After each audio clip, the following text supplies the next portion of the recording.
tager vi en trommeslag eller en gammel Jannischer.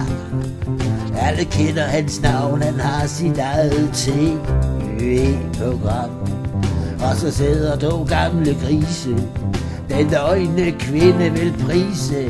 Og det var ikke længe, så alle enige med ham. Han er anklager og dommer og bød på samme tid. Han kan være ond og fornærmet, ja, og næsten kvindeblid.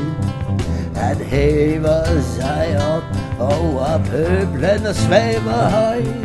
Talentløshed, det siger ham ikke en døj. Deroppe fra det høje kom en tårer i hans øje, og alle snøfte en tårer bort fra deres næse.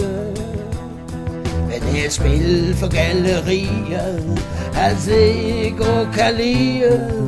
Hvad andre tænker og mener, vil han blæse.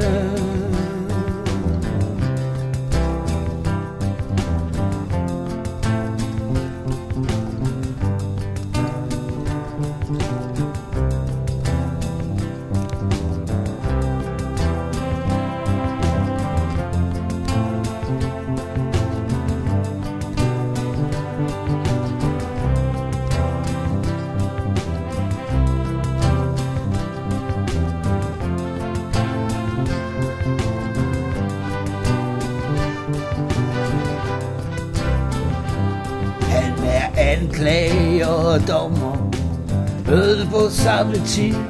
Han kan være ond og fornærmet og næsten kvindeblid. Han kan hæve sig op over pøblen og svæve højt.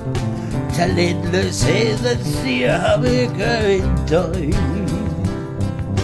Men midt i faktorkryds står det røde lys. Det er kun musikere, der kender et trommeslag. De har altid været seere, sådan skal det være. Kun bassister er værre, men de kan også være bløde og rare.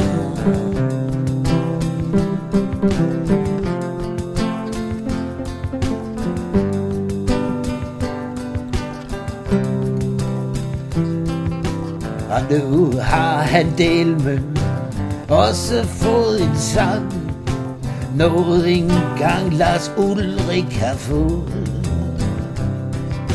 Og sådan går tiden sin stille gang. Og så er det jo egentlig ganske godt gået.